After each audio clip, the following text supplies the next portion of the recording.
Yo voy a cambiarlo, voy a ampliar el plazo hasta las 11, no, hasta las 11:59, hasta las 11:59. Lo voy a hacer al tiro para que después no se me vaya a olvidar.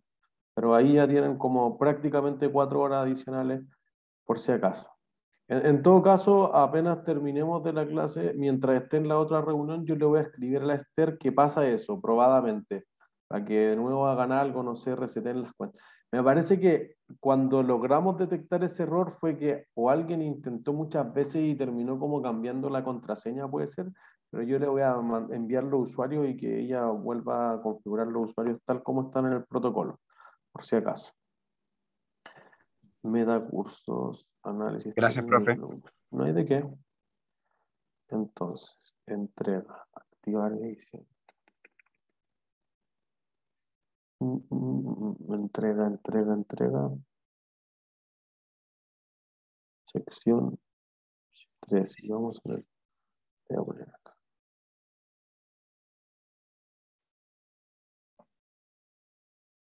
59. Y acá editar ajuste. Oye, como dato, para el que iba a hacer el informe, yo estoy en el 6 que está funcionando y está desocupado de las 4 en adelante. Por si se quieren meter. Bacán, gracias. Buenísimo. Eso es lo que necesitamos, más colaboración. Profe, a propósito del ¿Mm? informe, es que ¿Mm? nosotros hicimos nuestro informe ayer Ujú. y no podemos agregarle una hoja al próximo, es que no nos va a alcanzar. Como una hoja más. Es que hay 5 páginas máximo. ¿Podemos hacer más que 5? Sí, es que no quiero que pase una vez lo que hizo la María José, que hizo un informe como 25 páginas. Ah, no. No. Si le ponen 6 o 7 está bien, pero es para que no quede una cuestión monstruosa. Porque después, obviamente, ustedes van a entregar eso en un año más y se los van a tirar por la cabeza. Tienen que ser una cosa acotada.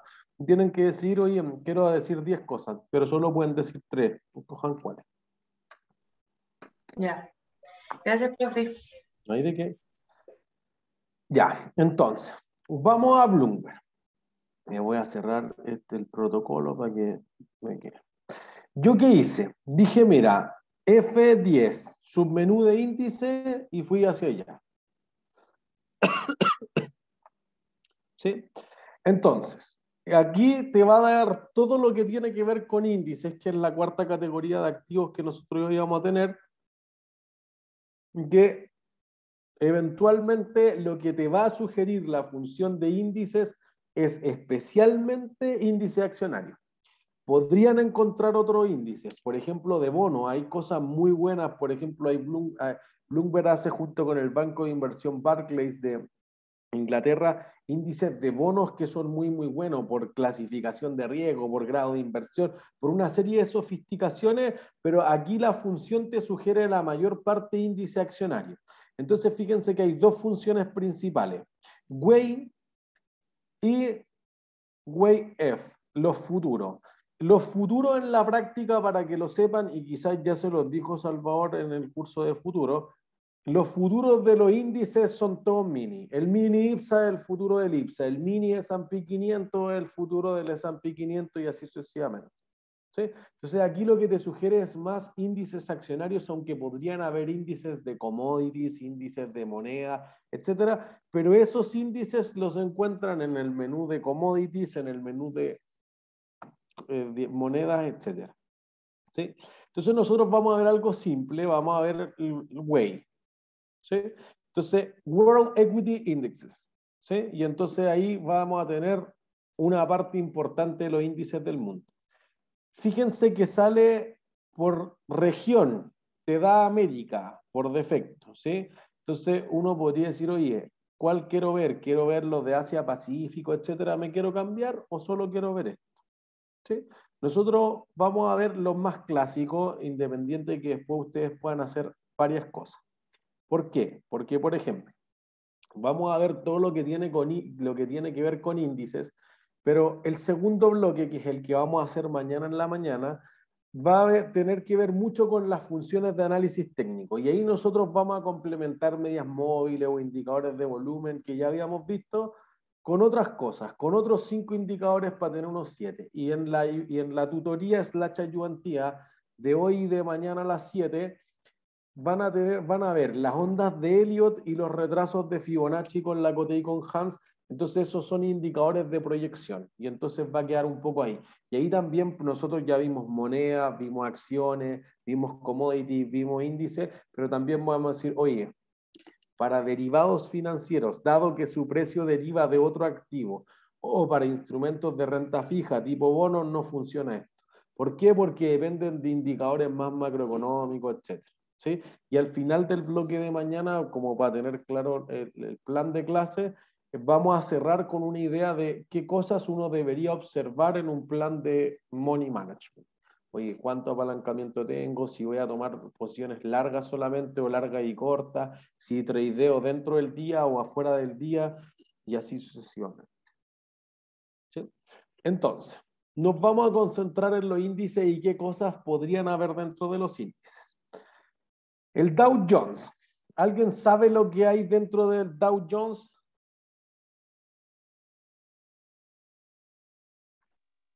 Creo que las 30 empresas gringas con mayor capitalización. Cerca, pero no.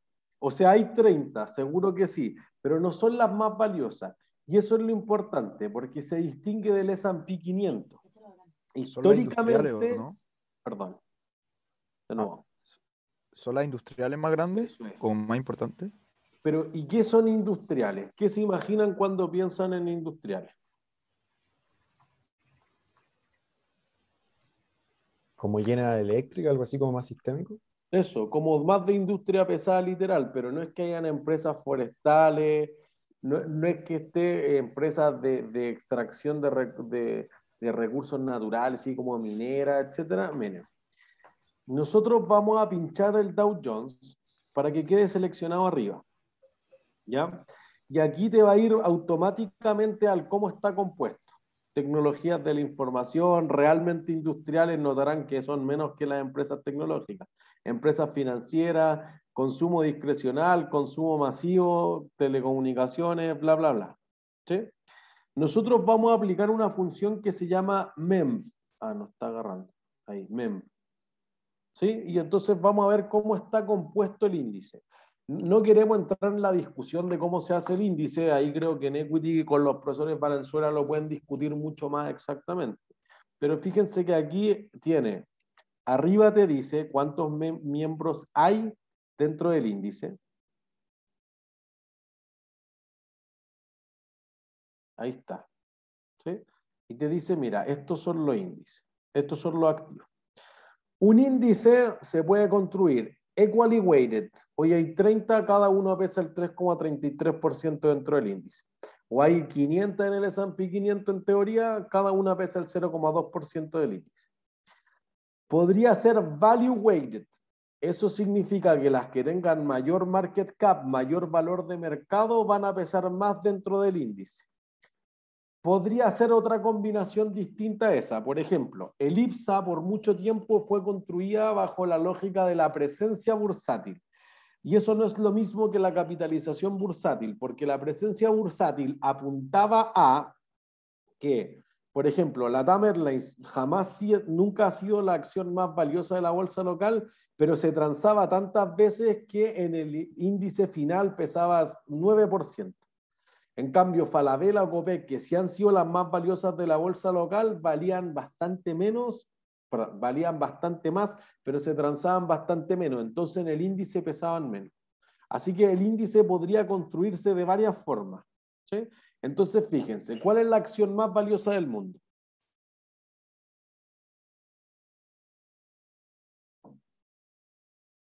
¿Alguien sabe?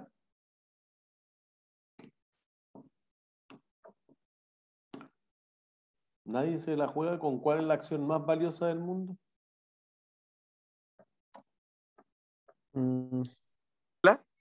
¿Cuál?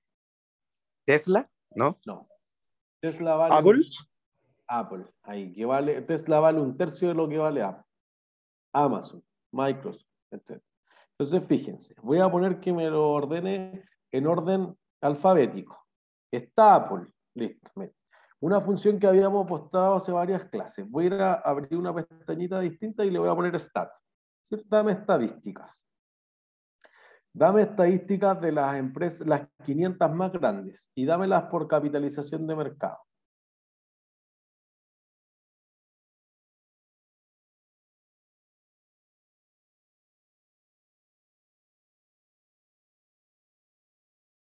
Y ahí está. ¿Sí? Entonces le voy a pedir, no veo nada con esta barra acá. Es decir, aquí está el market cap. Voy a mover esto para acá para que me quede al lado de la acción.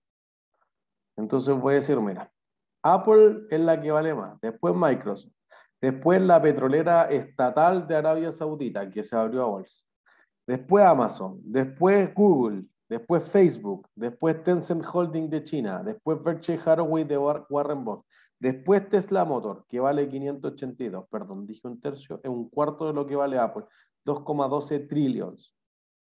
¿Sí? Y después entonces, por ejemplo, Alibaba, o la empresa de Taiwán de semiconductores que ha subido mucho, mucho en bolsa últimamente, Visa, etc. Entonces, fíjense que si yo voy acá al Dow Jones, digo, oye, mira, tengo Apple y no tengo Amazon. Ah, y no, no tengo Facebook. Y Google, no, no tengo Google. Y pues, Microsoft la tengo acá abajo. Pero te faltan. ¿Se entiende? Por eso yo diría que históricamente el Dow Jones fue sumamente utilizado, pero es muy tradicional. Miren, Chevron, empresas petroleras, Caterpillar de maquinaria pesada, Boeing, que le ha ido como el forro, no aparece ni en el top 20 de las últimas por lo que ha sido la pandemia. ¿Se entiende? Home Depot, Intel. Fíjense que quizás lo más actualizado que tiene el Dow Jones es que agregaron hace poco a Salesforce.com. ¿Alguien sabe lo que hace Salesforce.com?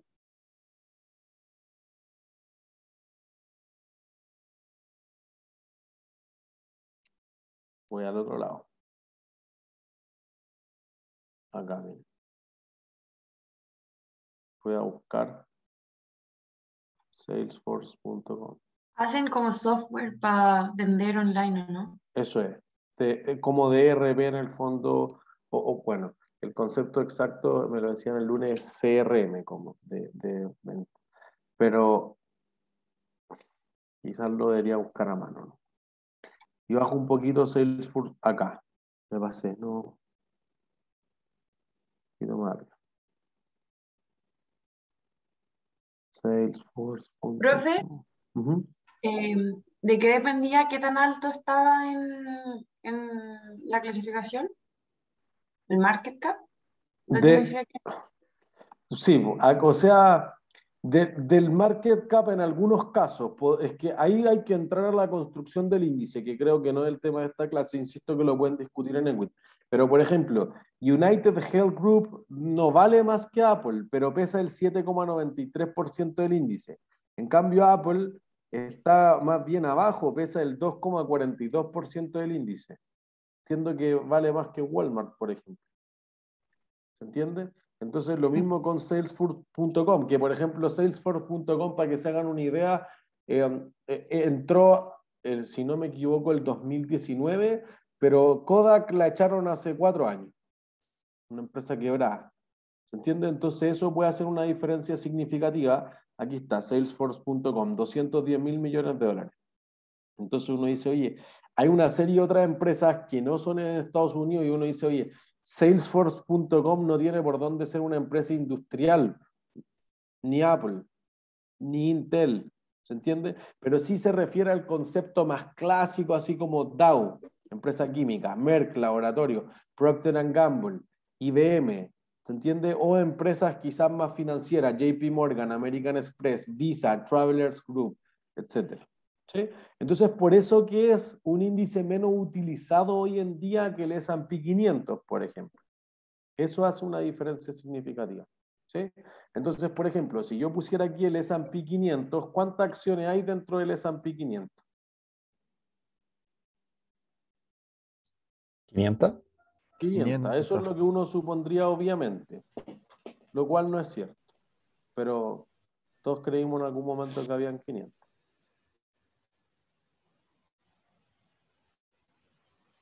¿Se entiende? Hay 505. Eso hace una diferencia significativa. Entonces, a veces tiene más, a veces tiene menos, y por ejemplo, ustedes pueden mirar aquí al lado. En vez de los miembros que tiene ahora, que aquí no te dice el peso, algunos índices no revelan claramente cómo está calculado, dice Historical Summary. Si ustedes colocan ahí, te va a decir cuánto han habido en el indicador históricamente. Aquí particularmente te dice cómo está compuesto de los subíndices dentro del indicador. ¿Se entiende? Pero ustedes pueden ir cambiando, oye, cuáles son las industrias, cuánto es lo que pesa, el conteo de miembros. Yo voy a ponerle aquí, member count. Y no quiero que sea mensual, quiero que sea anual. ¿Se entiende? Entonces toda la vida ha tenido 505. ¿Por qué no se llama S&P 505? Anda a saber tú. Por eso que, por ejemplo, Alemania, que le ponía el DAX 30, le han quitado eso. El cuántos miembros tiene, porque si incluís 5 más, tiene que ser por alguna razón, pues se entiende, y ahí uno podría ir hacia atrás, no sé, 10 años. Oye, hace 10 años, ¿cuánto tenía todo esto? 2.500. 502, 504, va variando. Depende de las que califiquen para entrar. ¿Se entiende? ¿Veis? Entonces, miren, por ejemplo, el IPSA. ¿Cuántos miembros tiene el IPSA? El índice de precios selectivos de acciones de la bolsa local. Alguien me preguntó en la otra sección. Cuando uno mira el IPSA, fíjense que te puede dar el IPSA que dice al final TR. Eso significa Total Return. Cuando tú inviertes en una acción, ¿de dónde provienen tus retornos?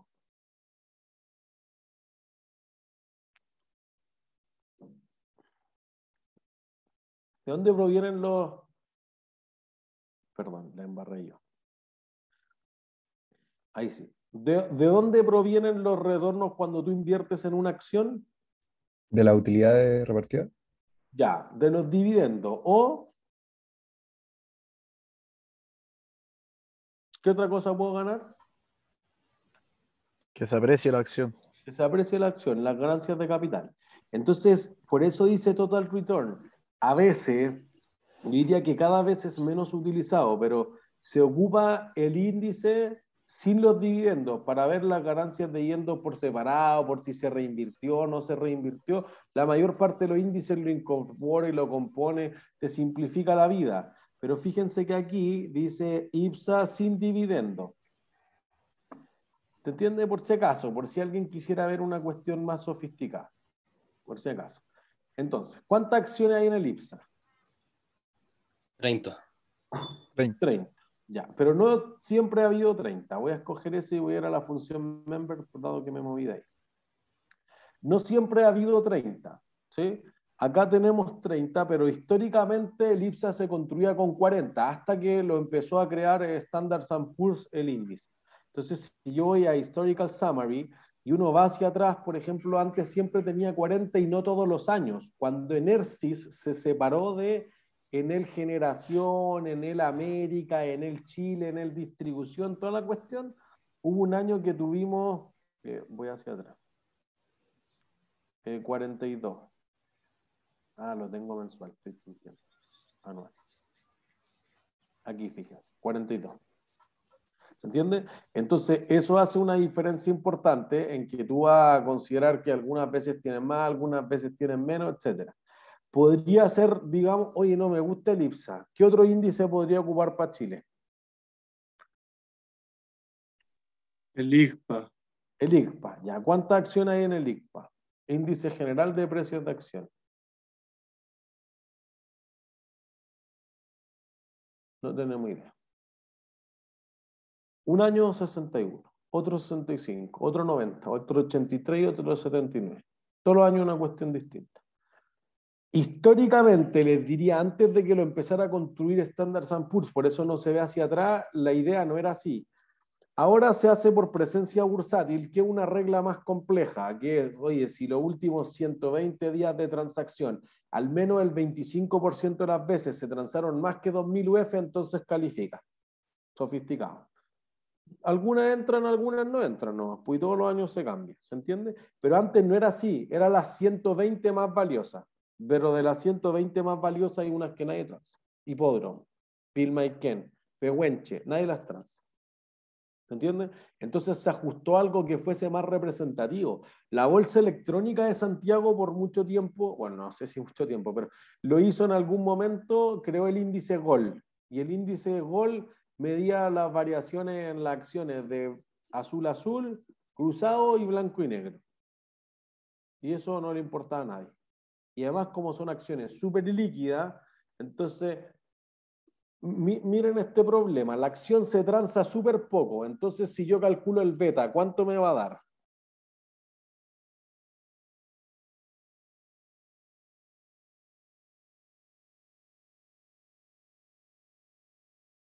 Nosotros lo hicimos en algún momento. ¿Cuánto te debería dar el beta de un equipo de fútbol? Calculado con una regresión por mínimos cuadrados ordinarios.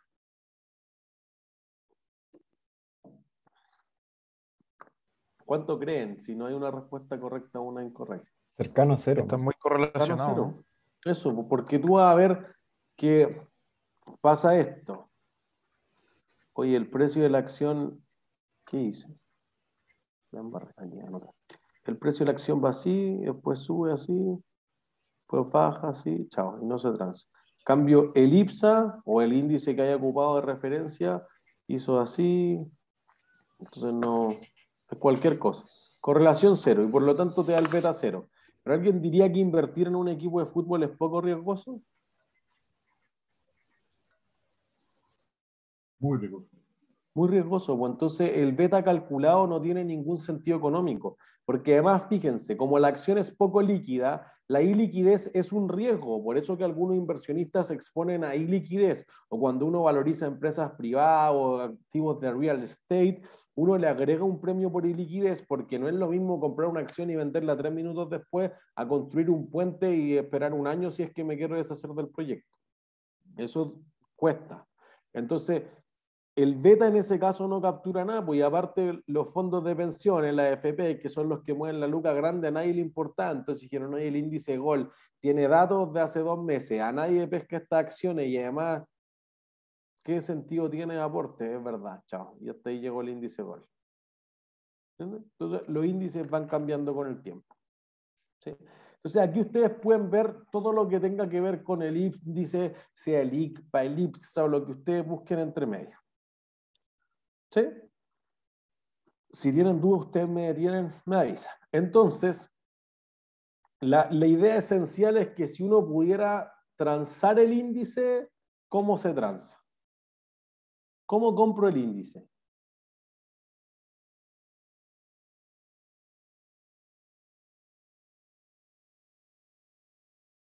¿Alguien sabe cómo comprar el índice? Porque miren, yo voy a poner el S&P, perdón, el IPSA y voy a ir a gráfico de precio. Hay ETFs que siguen los índices, ¿no? Ya, eso es. ¿Y qué es un ETF?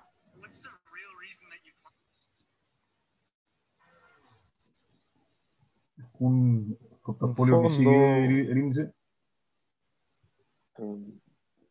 Como un fondo de inversión. Eso, es un fondo de inversión, un Exchange Traded Fund.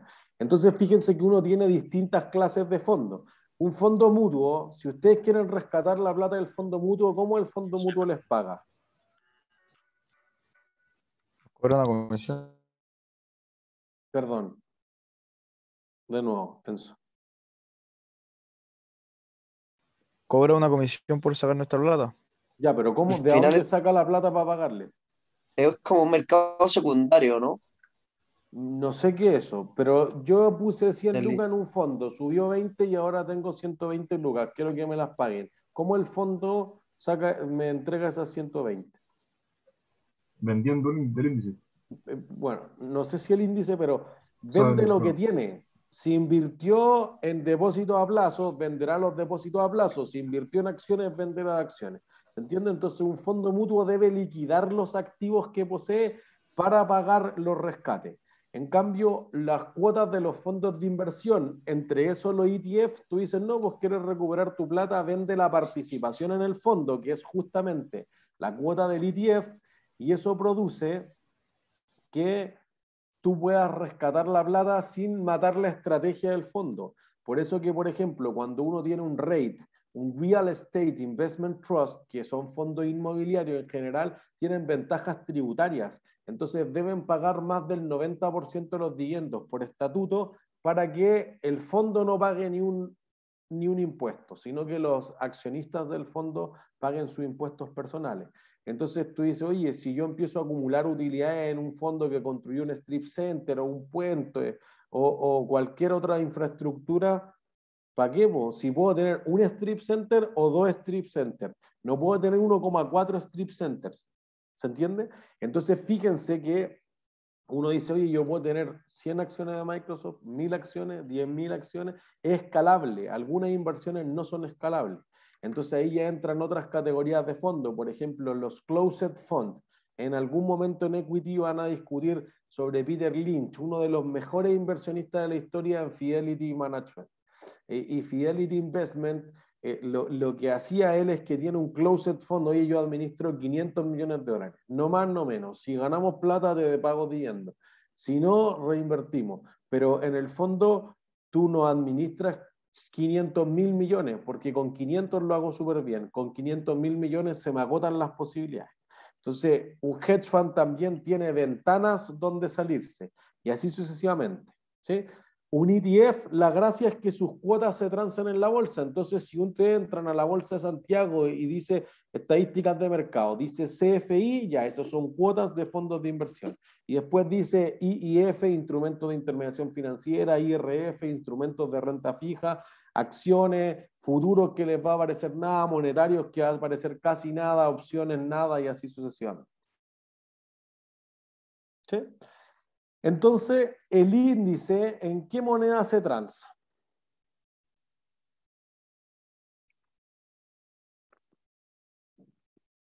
Es la misma de las acciones, ¿o no? ¿En qué moneda se transan las acciones?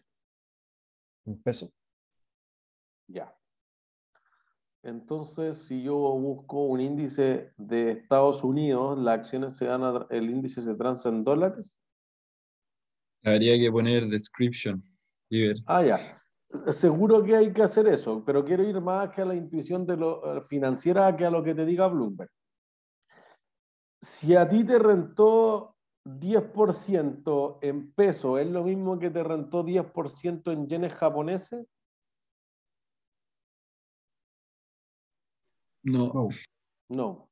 Por eso que fíjense que las empresas que están en el IPSA no tienen por qué trabajar en peso. La acción se transa en peso, es cierto, pero podría ser la acción, la moneda de funcionamiento de Vapores, por ejemplo, o de Copec, o de LATAM Airlines, son dólares estadounidenses, no es peso chileno. ¿Se entiende? Entonces, el índice transversalmente en el mundo se mide en puntos. No se mide en dólares, ni en euros, ni nada. Entonces tú dices, oye, mira, el índice valía antes de las votaciones 4.600 y ahora vale 4.110. Entonces ha sido un desastre y ha bajado 10,14% desde las votaciones. No sé si eso es muy distinto a lo que ha hecho históricamente, pero bajó. Si tú esto en dólares, en pesos, no sé. Ahí viene el problema de que uno no puede comprar el índice realmente y uno tiene que comprar un ETF. Entonces hay una función para eso, literalmente ETF. Si alguien se pierde o hay algún concepto que no lo tiene tan claro, me detiene. Pero, profe, los ETF ¿Ah? nunca varían igual que el índice, ¿no? Justamente voy hacia allá. Porque fíjense que un ETF es generalmente una inversión pasiva. No quiero entrar, eso es la magia Instant Equity, pues aquí tenemos un tiempo más acotado. Pero el ETF es una inversión pasiva, no trata de ganarle al mercado, trata de empatar con el mercado. ¿Con qué mercado? No sé. Pues. Por ejemplo, miren, el Spider, que es el ETF que sigue al S&P 500, es el ETF más grande del mundo, el más famoso. O el QQQ, que sigue a el Nasdaq Composite, que es el índice de la bolsa electrónica de Estados Unidos, también es muy, muy grande. Entonces, por ejemplo, en Chile sobre todo que le ha ido muy bien a Fintual. Fintual te dice en la página, oye, nosotros no queremos ganarle al mercado, declarado, nosotros queremos empatar con el mercado, pero empatar a bajo costo, porque, y eso, bueno, en el informe lo evitamos, pero si ustedes hacen 100 recomendaciones de compra al día o de compra y venta, ¿qué les va a aniquilar la rentabilidad de su posición? El Las costo de comisiones. transacción. Comisiones. Eso, las comisiones. Por eso que nosotros vamos a mostrar los ADR, vamos a decir, oye, si se produce un arbitraje, etcétera. Sí, pero vamos a ver que la realidad es distinta a la teoría que uno dice en clase. ¿Sí? Entonces aquí van a encontrar los ETF. Ojo, por defecto te va a dar los de equity, de acciones y de Estados Unidos, pero ustedes pueden buscar los que sigan al Eurostock 50 de Europa, que sean de bonos, que sean de commodities, lo que quieran. Aquí pueden encontrar el universo, pero fíjense que solo de acciones y de Estados Unidos tiene 1809 ETF. ¿Sí? Aquí el que la lleva y el que llevó los ETF a la cima es BlackRock, por eso que es el mayor gestor de fondos del mundo. Los iShares. La gracia del iShare es un costo de comisión muy barato. Entonces tú dices, oye, yo voy a hacer lo mismo que el IPSA o algo súper parecido al IPSA, pero un costo muy barato. Muy barato. Esa es la versión real de cómo hacerlo. ¿Sí? Entonces, miren, voy a volver a la función weight que veíamos originalmente para describir un poco los fondos y después vemos si lo hacen bien o lo hacen mal. Entonces nosotros decíamos el Dow Jones, las 30 más transadas. El S&P 500 va a ser las 505 en este caso, más grandes de Estados Unidos. El Nasdaq Composite son las 100 más transadas en la bolsa electrónica de Estados Unidos. El TSX es el de Canadá. El IPC es el de México. El IBOVESPA es el índice que sigue el Bovespa, la bolsa de Sao Paulo en Brasil. Aquí tenemos el IPSA. El Colcap es el de Colombia, que Colombia lo ocupa más o menos hace unos 12 años, 13 años, como desde finales del 2008. Ocupan el Colcap como índice. Antes ellos tenían el índice general de la Bolsa de Valores de Bogotá, el IGBBB. Después entonces se cambiaron al Colcap, lo empezó a construir con otro número de acciones, etc. El Merval sigue el de Argentina, y el IGBBL, que era clásicamente el índice general de la Bolsa de Valores de Lima en Perú. ¿Sí? Fíjense que también desde hace un rato lo prepara S&P, porque los países que participan del mercado integrado latinoamericano, Chile, Perú, Colombia y México, han optado porque S&P prepara los mejores índices para medir y que eso le dé profundidad al mercado y que atraiga capital extranjero, etc. ¿Sí? Si alguien se pierde, me detiene. Después tenemos acá entonces el Eurostock 50, las 50 acciones más transadas de Europa. El FTSE 100, FTSE significa Financial Times Stocks Exchange, es el índice creado por el Financial Times. Las 100 acciones más grandes de Inglaterra, el CAC 40 el de Francia, el DAX 30 el de Alemania, el CAC 40 dije Francia, el DAX es de Alemania. Quizás falta el FTSE MIB, que es de la bolsa de Milán en Italia. Acá tenemos el Nikkei 225, que es el más utilizado en Japón, pero también a veces se tiene el de la bolsa de Tokio, pero es menos utilizado. El Nikkei 225, las 225 más transadas de Japón, el Hang Seng, que es de Hong Kong, el CSI 300, que es de la bolsa de Shanghái, y el ASX 200, que es el de Australia. ¿No aparece el profe del IBEX en España? El IBEX 35 es el de España. Perfecto. ¿Por qué no aparece? Sí, ¿por qué no está ahí? Ah. ¿A nadie le importará? Acuérdense que no quiero decir que a nadie le importa, sino que a los que le piden esta plantilla normalmente a Bloomberg no se la han pedido. Entonces son como los más relevantes. Aquí está dado por América, pero si nosotros nos cambiamos a la visión estándar, quizás te da otras cosas. Pues ahí sí te aparece el IBEX 35. ¿Sí? El de Estocolmo, por ejemplo, Por ejemplo, OMX también es una serie de bolsas, sobre todo de Europa, de los países nórdicos. Entonces, por ejemplo, ¿cómo es que se llama el de Islandia? OMX Iceland, una cosa así. El Iceland 10, pero eso no le importa a nadie. El mercado de Islandia es como Chile, chao, no existe. Y les decía que más chico, además, después de la crisis subprime. Entonces, en general, te tiende a sugerir las cosas como los más utilizados. ¿Entiendes? El de Suiza también que puede ser más utilizado. Es sobre todo si uno quiere ir, por ejemplo, hacia Pacífico. Corea tiene harto, la bolsa, el de Mumbai, ¿cómo es que se llama el de? A ver si lo encontramos. Ya. ¿Cómo? No. De nuevo. No, nada. El Sensex, así se llama el índice de la bolsa de India. El Sensex, creo, ¿no? Sensex, ahí está. Bolsa de valores de India, Bombay Stock Exchange, eso significa BSE. Y entonces ahí uno puede ir. Y ahí ya, no sé, pues, insisto que hay un universo, hoy el Kospi, el Yakarta, no sé dónde quiero. Fíjense que están todos los FTSEs, que es de la bolsa de Malasia, tienen un universo, creo. Ahí. ¿Sí? Para tener índice. Yo voy a volver sobre el que teníamos a América porque acuérdense solamente para recordar un punto que ya habíamos dicho en clases anteriores. Pero ese indicador que dice ahí, el RMI, ¿por qué no se marca? Aquí. Fíjense que, por ejemplo, Argentina aparece ahí con una cosita en verde. Quiere decir que hay un movimiento alcista distinto a lo que se ha hecho el resto de los días. ¿Sí? Entonces, y ahí tienen datos. Oye, ¿cuánto es el valor en puntos? Fíjense que el Bovespa vale más que todo en puntos. Eso no quiere decir que el market cap, aunque el Bovespa es muy grande, la 10ª bolsa más grande del mundo, valga más que el 4.200 que es del S&P 500. O al revés, miren, que el S&P 500 valga los mismos puntos que el IPSA, nadie diría que el IPSA vale lo mismo que la bolsa de Nueva York, o que la bolsa de Santiago vale lo mismo que la bolsa de Nueva York. ¿Se entiende? Son puntos y por eso que lo que uno mide es la variación. Entonces te queda 8%. Bueno, 8% en qué moneda es nada, pues, depende en qué tú compraste el fondo mutuo, en euro, en dólar, etcétera, y ahí te puede hacer una diferencia. ¿Se entiende? Y ahí tienen cuál es el tiempo, si está abierto, la rentabilidad del year to date, el year to date al current price, ese es contra el cierre anterior, este es contra el precio actual. Ahí cómo van los fondos, cómo ha subido, etcétera, etcétera. ¿Sí?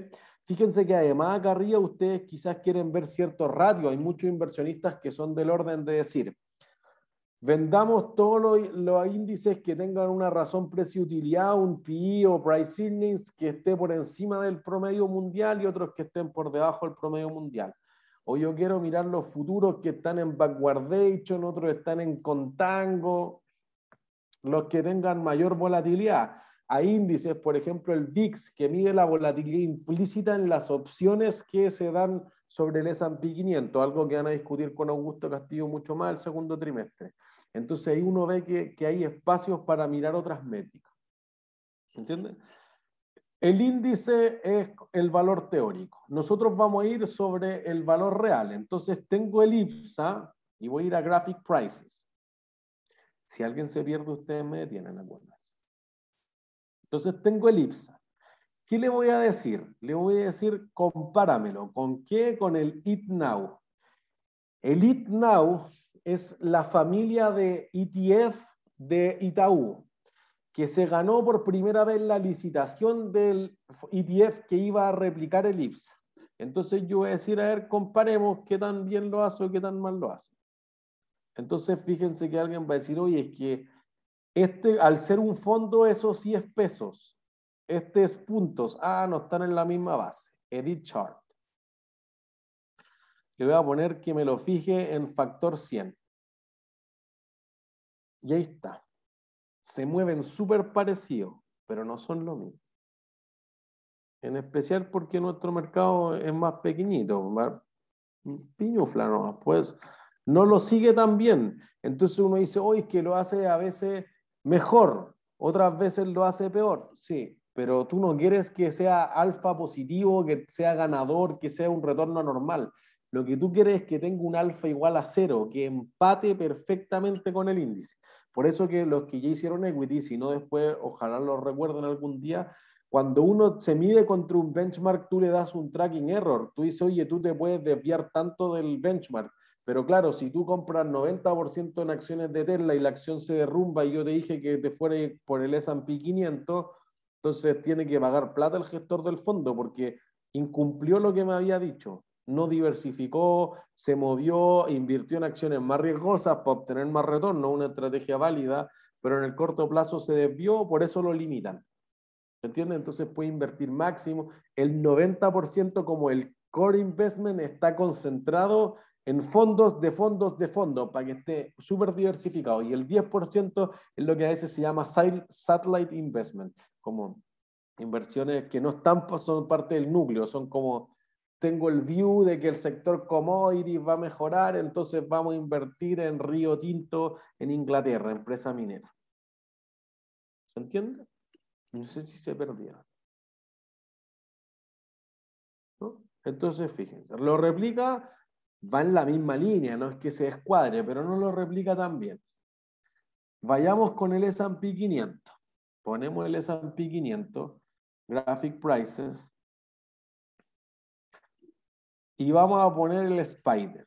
¿Sí? Entonces le vamos a decir, compáralo con el Spider, que ya mostramos en la función de ETF que es el que más lo sigue, pero vamos a mostrar este y con el QQQ también. Entonces, ¿alguien ve la línea azul?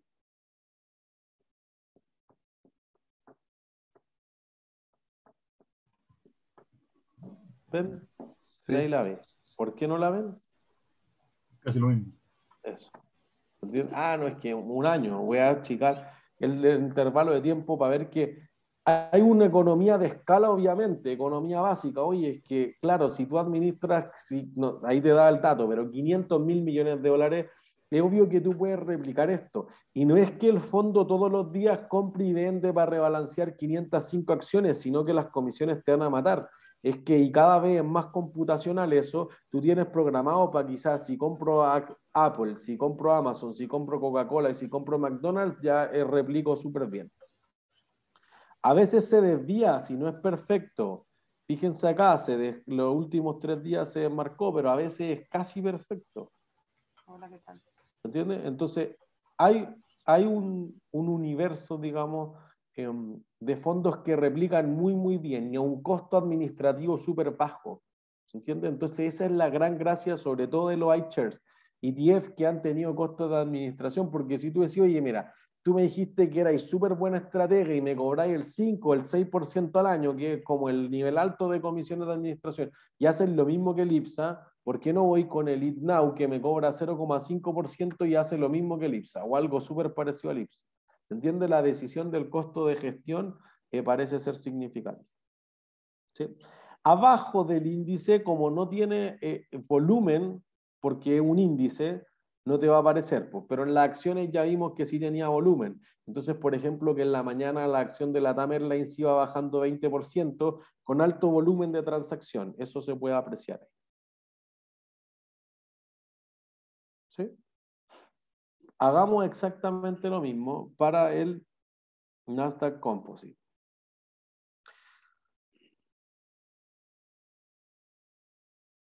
Entonces, para que se hagan una idea de que el Nasdaq Composite no se pega con el S&P 500. Van a veces en la misma dirección, pero fíjense que ha sido más bien defensivo. Siempre sale por arriba, no por debajo. Entonces, yo voy a quitar el S&P 500 por si acaso. Y entonces le voy a decir que me agregue el QQQ, que es justamente el que replica el Nasdaq.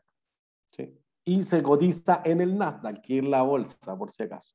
Y entonces fíjense que también hace una réplica muy, muy, muy buena del Nasdaq. Mientras más volátil sea el índice que trato de replicar, más tengo este trade-off entre quiero ajustar la posición súper rápido para pegarme al mercado, pero eso necesita hacer más transacciones, el costo de administración sube. Y ahí es la magia donde tienen que hacer los portfolio managers. Hoy en día muchos bots programando ese tipo de cosas. ¿Se entiende? ¿Sí? Ahí tenemos entonces todo lo que tiene que ver con los fondos mutuos. Perdón, no con los fondos mutuos, con los ETF de los índices. ¿Sí? Entonces, mira, tratemos de ver un trade para después irnos a la parte que tiene que ver más con Excel. Voy a ir por el IPSA.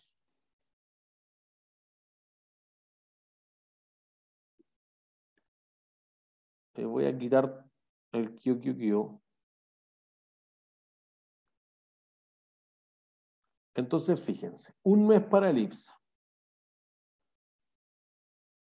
Aquí estaban las elecciones. ¿Ustedes creen que pudieron anticiparte sea este mega trade de 10% en la apertura?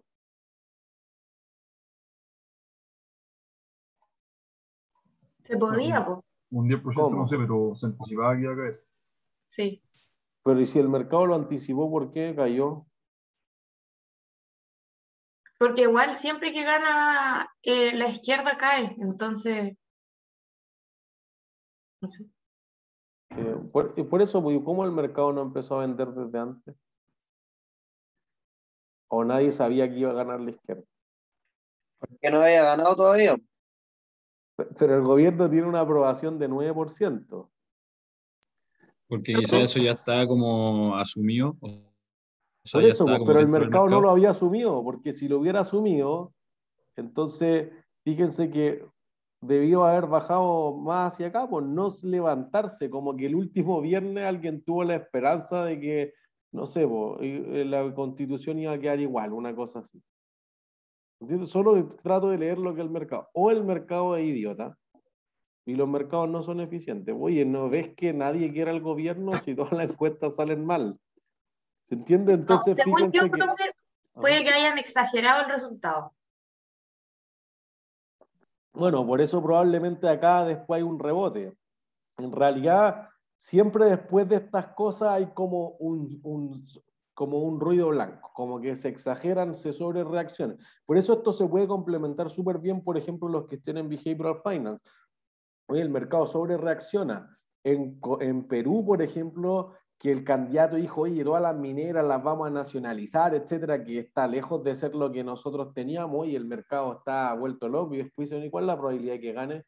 No está, ha ido subiendo, pero al principio no era tanto, entonces como que el mercado se disparaba, todo, hay que vender todo, después hay que comprar todo de vuelta, etcétera, como que hay sobrereacciones sí o sí, pero nosotros decimos, oye, no, mira, no somos analistas políticos, no tenemos idea, lo que sí somos analistas técnicos, entonces vamos a decir, mira, dame los promedios móviles, ¿sí? Entonces fíjense, yo voy a ir al promedio móvil en 20. ¿Qué es lo que me gusta a mí? 20 periodos, la de corto plazo. 50 periodos, la de mediano plazo. Y 200 periodos,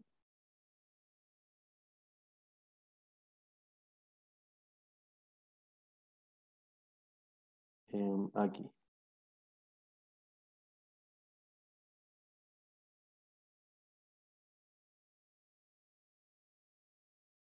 ¿Ya? Entonces uno dice, mira,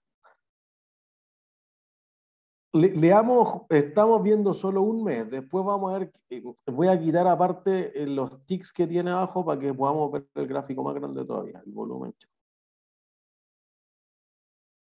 Ahí sí. Entonces, fíjense, ¿en qué momento debería haber comprado el IPSA?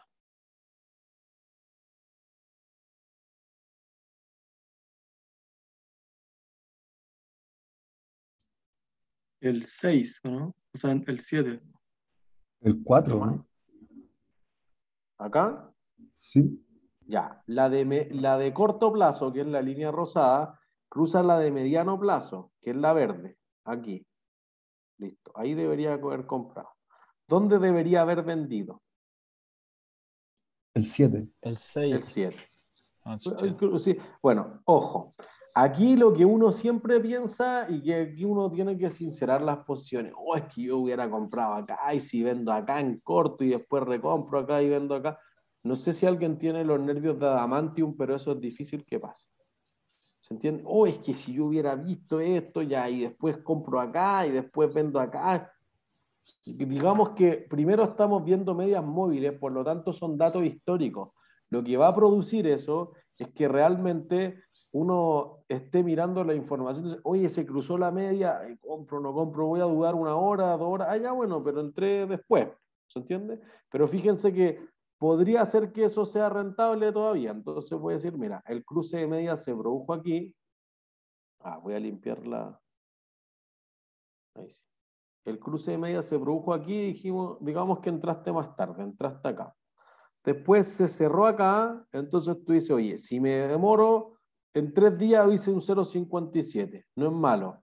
Alguien dice, oye, es que aquí ya empezó a bajar, viene de vuelta, etc. Si alguien se demora mucho, vende acá y saliste en contra. Ya. Pero fíjense que ahí, cuando cruzó a la baja, ¿qué debería haber hecho?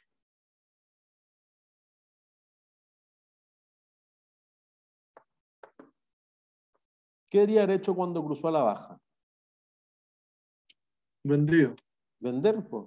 Entonces tú, mira, no, nos demoramos, no sé, mira, era un viernes, el lunes me di cuenta, ya lo vendí mucho más abajo, agarrémoslo acá.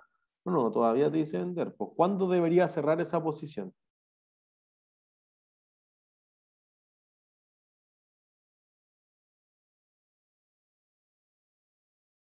Están vendidos en corto acá. ¿Hasta cuándo? ¿A dónde hago el take profit?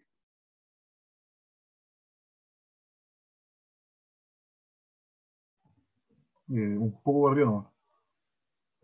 ¿Dónde? Pues, acá. Nunca se hubiera realizado. No, no tanto, profe. No, pues, pero si estoy Ahí más o vendiendo, menos, pues, ahí, ahí gano por cero, ahí. pues, ¿cómo? No, más arriba, un poco más arriba. Pero si estoy vendido en corto, arriba pierdo plata, pues. Ah, No, va hacia allá, va hacia la derecha en el gráfico. Porque miren, como la de corto plazo corta la de mediano plazo, la baja es una tendencia bajista. ¿Cuándo empieza la tendencia alcista de nuevo? Espera, voy a borrar. En el 13. No. No Justo corta antes de la nada. elección. ¿Dónde? No, porque fíjense, la de corto plazo igual sigue estando por abajo y nunca cortó.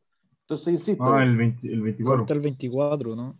eso, aquí corta. Y digamos que tomaron el peor precio posible, para no exagerar que hoy que esto es mágico, no es mágico, el peor posible.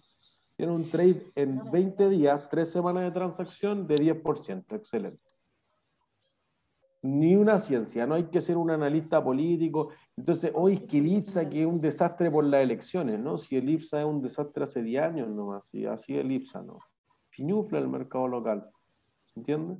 Entonces uno ve hoy que obtienen utilidades, sí, pero utilidades del 1% del capital invertido, eso no alcanza a pagar el CUAC, chao. Así es, ¿se entiende? Entonces fíjense que aquí estamos viendo un mes, pongamos el gráfico un año. ¿Cuándo debe haber vendido?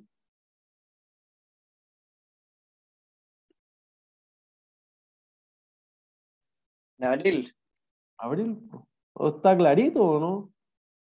O alguien, no, es que las medias móviles, esa ordinaria de calcular el promedio, no sé.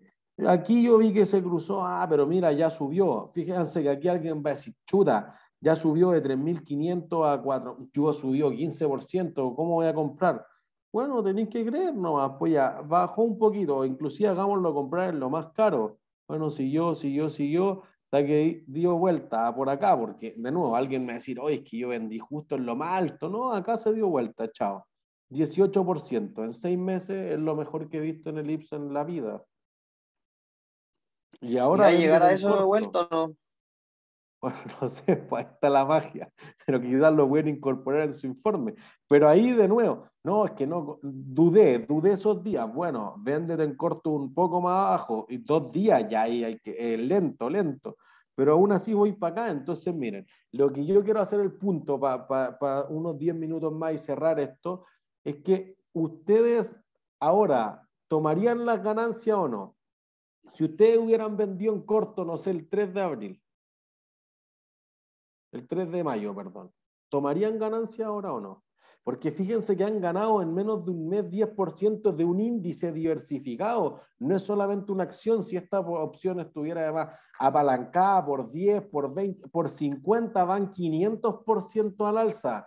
Alguien va a empezar a asustarse y decir ganar. Me ha pasado. Por eso que aquí no hay que pensar, oh, es que si yo hubiera entrado en el más bajo, hubiera ganado, todo lo hubiera, se lo lleva el viento. Aquí lo que hay que decir es, mira, si tú compras aquí arriba, perdón, tú vendes aquí, te diste poner el stop loss por acá, por ejemplo, ¿ya? Entonces, como empezó a bajar, ¿tú ves que haya algún signo de tendencia alcista?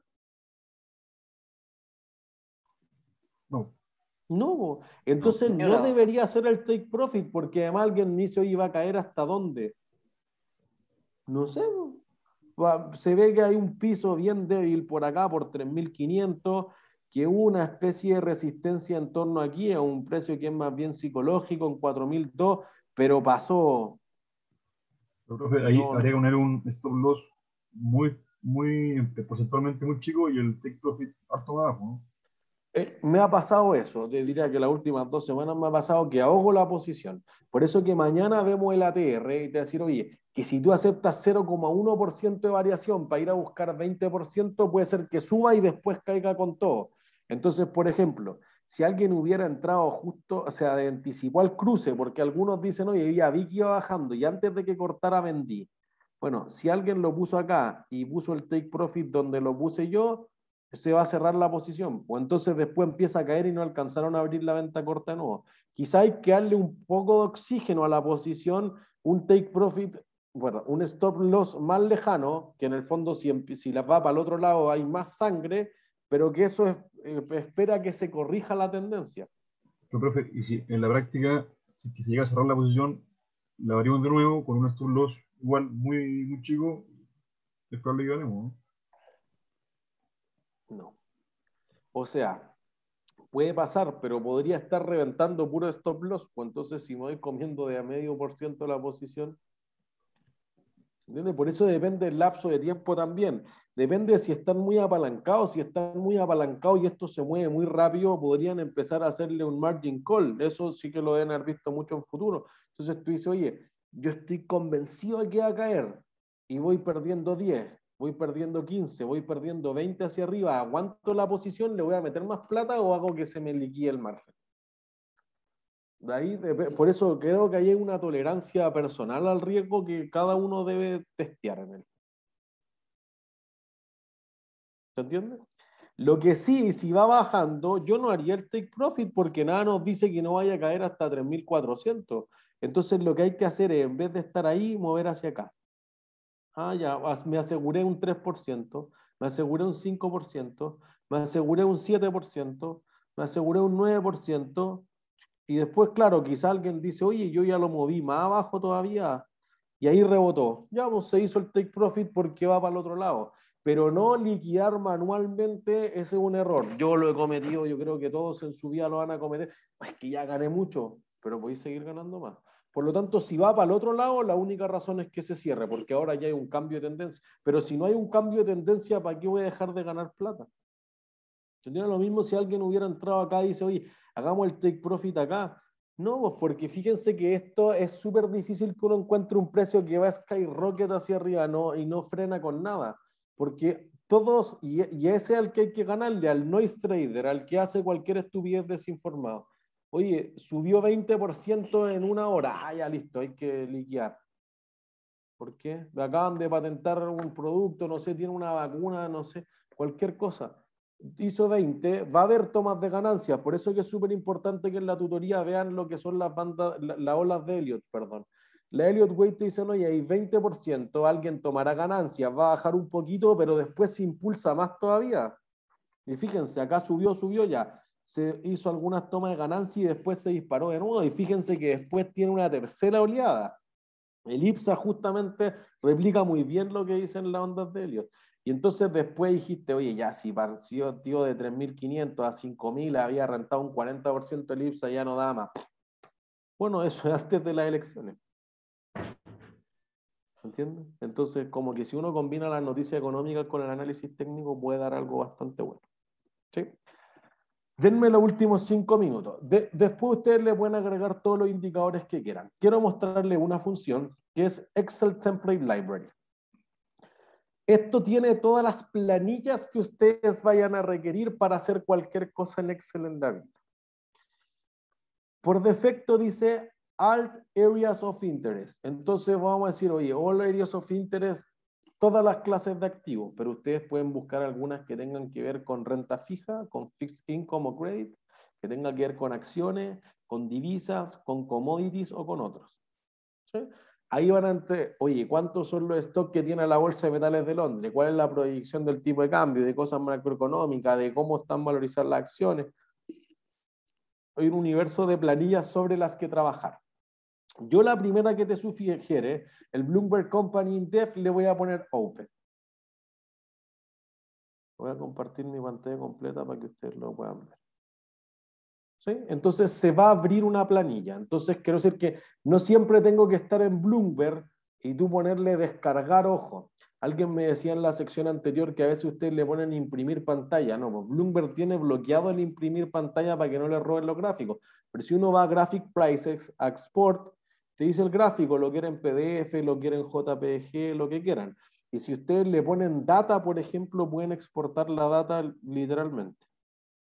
Entonces, miren. Tenemos esto. ¿Ven la planilla? Sí. Perfecto. Entonces, miren. Aquí te da por defecto Apple y te va a dar una serie de cosas que podrían querer utilizar en la vida. Voy a citar el ejemplo de hace 3 años, el equipo de la ICI con la Jose del CFA Research Challenge les tocó valorizar cruzados y decían, mira, el comparable de cruzado es azul, es blanco y negro, pero los betas de eso de dar cualquier cosa. Entonces, queremos buscar otros equipos de fútbol del mundo, pero ni idea cuáles son los que se listan. Entonces yo le dije, mira, ocupen esta planilla, tengo que conocer el ticker porque estoy dentro de Excel, Enter. Y fíjense que ahí va a aparecer NA Requesting Data y se está actualizando. Denle un poco de tiempo. Recomendación mientras se actualiza. Primero, si ustedes van a trabajar con planillas, tienen que estar conectados a Bloomberg. Por lo tanto, los que se conecten desde bba.bloomberg.net, fíjense que al principio les dice, oye, ¿quieren activar el add-in de Excel o no? Porque si no, no les va a quedar linkeado a Excel. Segundo, todo va a aparecer como una función de. Entonces, cuando ustedes se las compartan con su grupo de trabajo, etcétera, pero no sigan conectados a Bloomberg, tienen que copiar todo y pegarlo como valores, porque si no les va a quedar una función sacándolos de Bloomberg y todo el rato van a estar en Requesting Data. ¿Se entiende? Entonces, para que no suceda eso, copienlo como valores. Fíjense aquí arriba en la función me está buscando el lenguaje. Entonces, fíjense que si no aparece este dato, etcétera. Copiar y pegar como valores para que después no les vaya a fallar la data cuando la muevan de un computador a otro. ¿Sí? Te dice aquí cuánto, y tiene gráficos súper bonitos para una presentación, oye, cuánto obtiene por entradas, cuánto obtiene por merchandising, cuánto por venta de jugadores, cuánto vende Apple por país, cuánto vende en iPhone, cuánto vende en iPad, cuánto vende en MacBook Pro, etcétera. ¿Sí? Tiene ratios de valorización por múltiplos, de rentabilidad, de apalancamiento, lo que se le ocurra. En ese momento, fíjense, beta de las últimas 52 semanas de cero, que fue lo que dijimos antes. Entonces nosotros dijimos, a ver, dame algunos comparables y fuimos a Peers. Y ahí entonces en Peers lo que tuvimos fue que dijeron, mira, la Roma, ya un comparable. El AFC, listo, el Ajax, listo, la Juventus, el Manchester United, el Borussia Dortmund, etc. Pero fíjense que la industria es Movies and Entertainment. Entonces en algún momento salía que un comparable de cruzado era el Cinehoid, el Cinemark en Estados Unidos. ¿Se entiende? Como que uno puede decir, oye, la Roma sí tiene sentido, pero algunos otros te decían por aquí, mira, Holiday Entertainment, ¿sí? Catchbook, Round One, y hacia abajo les salían otros, así como centros vacacionales, no son comparables. O sea, aquí te puede dar ideas, lo mismo que en Relative Value te salían algunos comparables, pero todavía ustedes tienen que filtrar lo que necesitan. Y ahí van a encontrar transacciones comparables de los jugadores, etcétera, etcétera, etcétera. Pues, bueno, no de los jugadores, de las transacciones recientes, perdón. Pueden ir a índices, oye, ¿cómo va comparado contra ciertos equipos de fútbol, etcétera? Y eventualmente, ¿cómo va contra el IPSA, por ejemplo? Si necesito los estados financieros, si necesito el rating, si tuviera una clasificación de riesgo, obviamente. ¿Cuáles son las estimaciones que tienen los brokers? Aquí no aparece nadie porque nadie cubre cruzados, pero si fuera una acción como Apple, etcétera, oye, JP Morgan dice esto, no sé qué cosa. ¿Cuáles son las estimaciones en detalle de cada uno de los indicadores y algunos otros gráficos, los accionistas que ustedes podrían necesitar? ¿Se entiende? Entonces, en finanzas corporativas, si alguien va a ser analista, le podría servir esta planilla. Hay un universo adicional de planillas. Yo solamente quiero plantear el último punto. Si voy aquí, cuando ustedes abren un Excel y tienen Bloomberg, tienen que tener el complemento de Bloomberg acá arriba. Ahí. ¿Sí? Entonces, ese elemento de Bloomberg les permite directamente desde Excel descargar la data. Y eso es con lo que vamos a abrir la clase de mañana a las 8:30. ¿Sí? Para no tener que ir a Bloomberg y descargarla, sino que pedirla directamente desde Excel y vamos a mostrar las sofisticaciones que eso pueda tener. ¿Dudas? Profe, entonces el informe queda para 11. Para las 11. Un C59. Ya lo cambié en webcursos por si acaso. Gracias. ¿Sí? Que estén súper Gracias, bien. profe. Chau, chau. Chao, profe, Chao. gracias. Profesor, gracias. Profe. Gracias. Chao, nos vemos mañana.